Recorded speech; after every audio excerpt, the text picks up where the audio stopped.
محمد سيد الكونين والثقلين والفريقين من عرب ومن عجم. مولاي صل وسلم دائما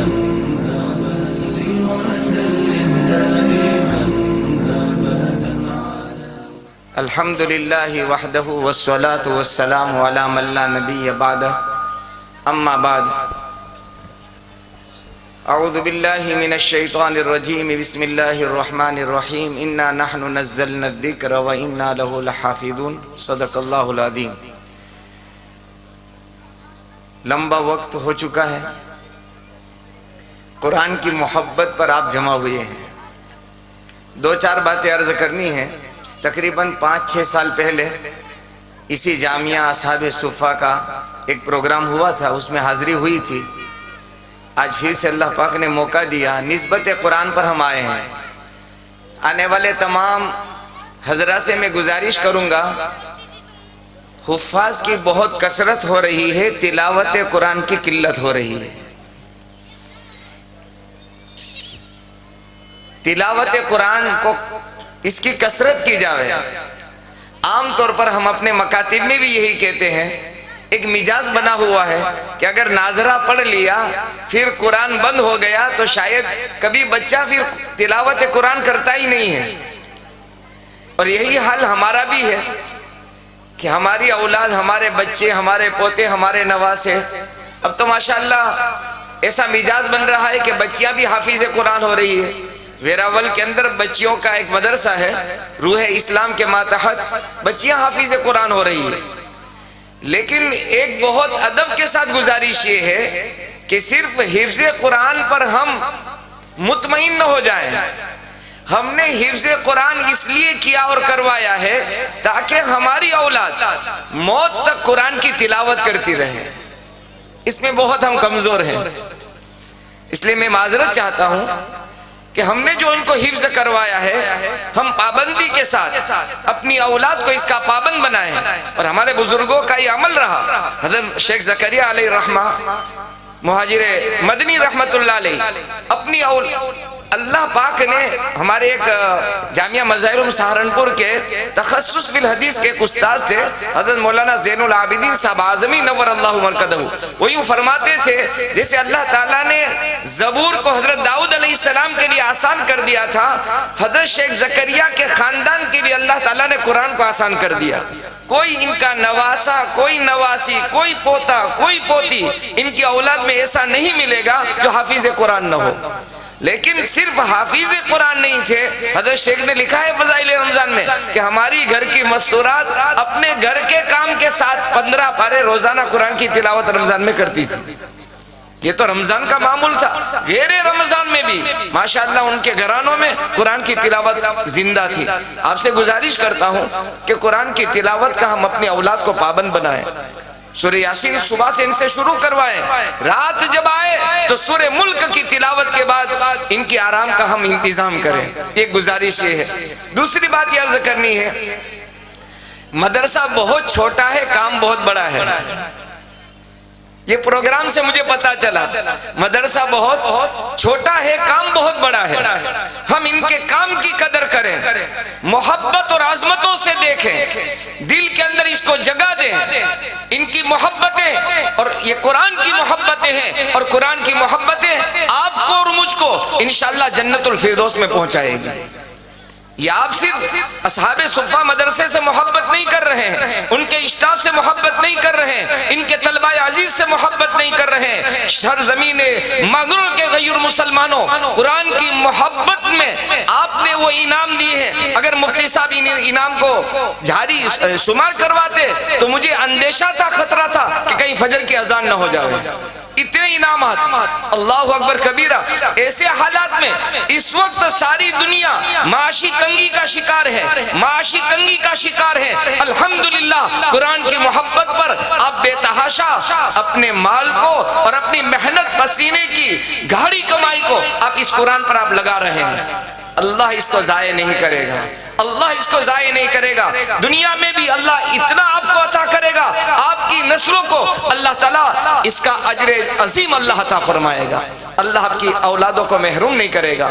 ماشاءاللہ مدرسہ چھوٹا ہے، کام بہت بڑا ہے۔ کیسے کیسے پروگرام اور کیسی ہمت کے ساتھ اور کیسی بے باکی کے ساتھ اسٹیج پر آنا اور مائک کو سنبھالنا، یہ بہت بڑی بات ہے، دل گردے کی بات ہے، بڑی ہمت کی بات ہے۔ لیکن ان طلبہ عزیز نے، اور وہ بھی بچے کون سے، کوئی عالمیت والے نہیں، کوئی بڑے دارالعلوم والے نہیں، بڑے جامعہ والے نہیں، بلکہ یہ مکتب ہے، مکتب حفظ قرآن کی تعلیم ہوتی ہے، اور اس میں بھی حفظ قرآن کے ساتھ اسکول کا غلبہ ہوتا ہے۔ عام طور پر جہاں اسکولیں ہوتی ہے، اسکول کے ساتھ حفظ قرآن اور حفظ قرآن کے ساتھ ان پروگرام کو پیش کرنا، آپ جتنا ان کا حوصلہ بڑھائیں گے، ہم اور آپ اپنی قبروں میں سوئیں گے انشاءاللہ ثم انشاءاللہ۔ یہ ادارہ، یہ جامعات چلتے رہیں گے، ہم اپنی قبروں کے اندر ان کے نور سے مستفیض انشاءاللہ ہوتے رہیں گے۔ ہمیں اس کا احساس نہیں ہے۔ میں آخری بات عرض کروں، جن سے میں نے سنا تھا ایک مرتبہ برطانیہ کے سفر میں، اس کے بعد دعا کرا دیتا ہوں، یہ قرآن سے آپ کو کیا ملے گا۔ برطانیہ کے ایک سفر میں تکمیل حفظ قرآن کا پروگرام تھا، پروپر لندن کی ایک مسجد کے اندر، وہاں بہت پرانا سب سے پہلا ادارہ، برطانیہ لندن کا سب سے پرانا ادارہ، حضرت مولانا محمد یوسف صاحب مطالعہ نور اللہ مرکزہ، جو حضرت شیخ زکریا رحمت اللہ علیہ کے خلفاء میں سے گزرے ہیں، ان کا قائم کردہ ادارہ تھا۔ دو بڑے لوگوں نے برطانیہ اور یوروپ کے اندر اسلام کی اشاعت اور اس دین کو پھیلایا ہے، اس میں ایک حافظ پٹیل صاحب، وہ بھی نور اللہ مرکزہ ہو گئے، انتقال ہو گیا، اور ایک حضرت مولانا محمد یوسف مطالعہ صاحب، ان کے مدرسے کے استاد حدیث حضرت مولانا بلال صاحب نے سنایا کہ میں نے یہ واقعہ ایک ہی واسطے سے سنا ہے۔ پڑوس ملک کا ایک علاقہ تھا، وہاں ایک کسان مزدوری کرنے والا، کھیتی کرنے والا، روزانہ قرآن پڑھنا نہیں جانتا تھا، روزانہ قرآن اٹھاتا تھا اور کھول کر یوں کہتا تھا، میرے اللہ تیری یہ کتاب سچی ہے، میرے اللہ یہ تیرا کلام سچا ہے، میرے اللہ یہ تیرا فرمان سچا ہے۔ روزانہ یہ کہہ کر انگلی پھرا کر ایک پارہ مکمل کر کے بند کر کے رکھ دیتا تھا۔ انتقال کے بعد یہ میں دور صحابہ، دور تابعین کا نہیں، ابھی موجودہ زمانے کے اس اللہ کے لعل کا جس نے قرآن سے محبت کی، انتقال ہوا۔ انتقال کے بعد جب ان کو قبر میں رکھ دیا گیا، اتفاق سے جنہوں نے قبر میں رکھا تھا ان کا سامان اس میں رہ گیا۔ جب قبر کھولی گئی، لمبا واقعہ ہے، مختصر میں شارٹ کٹ کر رہا ہوں، جب قبر کھولی گئی تو ساری قبر جنت کے پھولوں سے بھری پڑی تھی۔ یہ مولانا بلال صاحب ابھی بھی حیات ہے، انہوں نے کہا میں نے براہ راست اس آدمی سے سنا جو وہاں موجود تھے۔ یہ قرآن کی محبت ہے۔ انشاءاللہ آپ کے پیسے، آپ کی محنتیں، آپ کی دعائیں، آپ کی قربانیاں رائے گا نہیں جائے گی، اللہ آپ کی نسلوں کو اس کے جزا، اس کا بدلہ، اور اللہ تعالیٰ سب سے بڑی بات یہ کہ انشاءاللہ ثم انشاءاللہ روز قیامت میں اگر میری اور آپ کی کوئی نافرمانی کی وجہ سے جہنم کا اللہ فیصلہ کر چکے، اللہ ہم سب کی حفاظت فرمائے، تو کوئی نہ کوئی حافظ قرآن کھڑا ہوگا اور یوں کہے گا، اللہ یہ مجھ سے نہیں، تیرے قرآن سے محبت کرنے والے تھے، اس کے صدقے میں تو اس کو جنت میں پہنچا دے انشاءاللہ۔ اللہ سے دعا ہے آج کے اس پروگرام کو اللہ اپنی بارگاہ میں قبول فرمائے۔ مفتی صاحب بہت ساروں کے نام لینے میں باقی رہ چکے ہیں، کرسیاں ختم ہو گئی، آپ کو دقتیں ہوئی، سب یہ جانتے ہیں، لیکن دل سے آپ سے معافی مانگی ہے اور آپ سے معذرت چاہی ہے، اور انشاءاللہ اب امید کرتے ہیں کہ آئندہ کا پروگرام ہو سکتا ہے دن میں ہو تو زیادہ بہتر ہے، اور انتظامات ہو تو اور زیادہ بہتر ہے۔ انشاءاللہ آپ کے ہر پروگرام کو اللہ تعالیٰ اپنی بارگاہ میں شرف قبولیت سے آراستہ فرمائے، قبولیت کی اللہ مہر لگا دے، اور اللہ ہم سب کی حاضری کو اپنی بارگاہ میں قبول فرمائے۔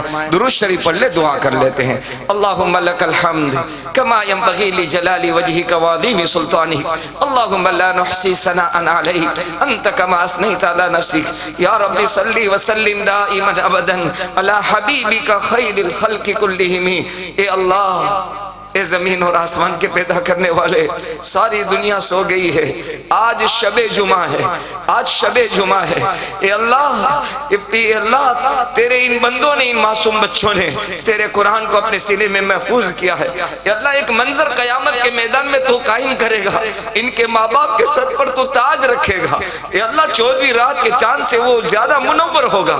میرے اللہ تیری محبت اور تیرے قرآن کی محبت میں یہ مجمع آیا ہے، اللہ ان کے آنے کو تو قبول فرما لے۔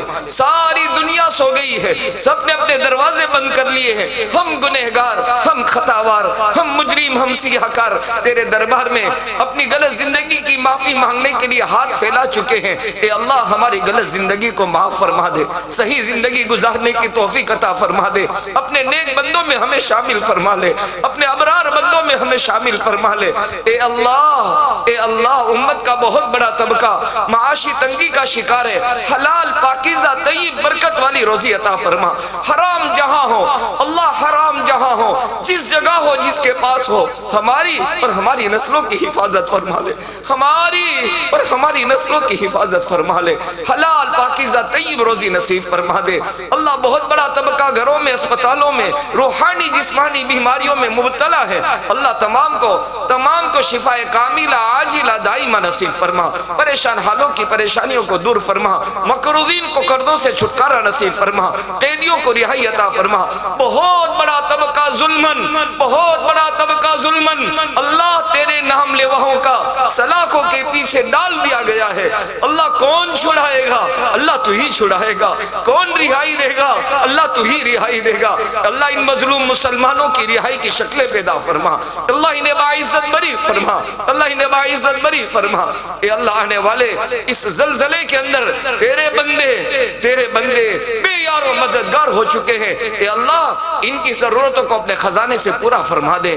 اے اللہ آنے والے مہینے کی ہمیں قدر کی توفیق عطا فرما، مانگا وہ بھی عطا فرما، رہ گیا اپنے فضل اپنے کرم سے نصیب فرما۔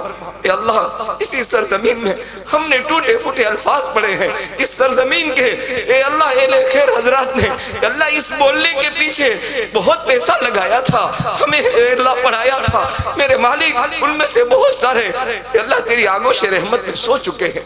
اس بستی کے قبرستان میں جتنے تیرے بندے بندیاں سو چکی ہے، اللہ ان کی مغفرت فرما دے، ان کے درجات کو بلند فرما دے، ان کی نیکیوں کو قبول فرما لے، ان کے گناہوں سے درگزر فرما دے۔ جنہوں نے جو کچھ اے اللہ تیرے قرآن کے پیچھے لگایا ہے اپنی بارگاہ میں اسے قبول فرما، اور دنیا آخرت میں اپنی شان کے مطابق ان کو بہتر بدلہ نصیب فرما۔ وصلی اللہ تعالی علی رسول خیر خلقہ سیدنا محمد وعلی آلہ واصحابہ اجمعین برحمتک یا ارحم الراحمین۔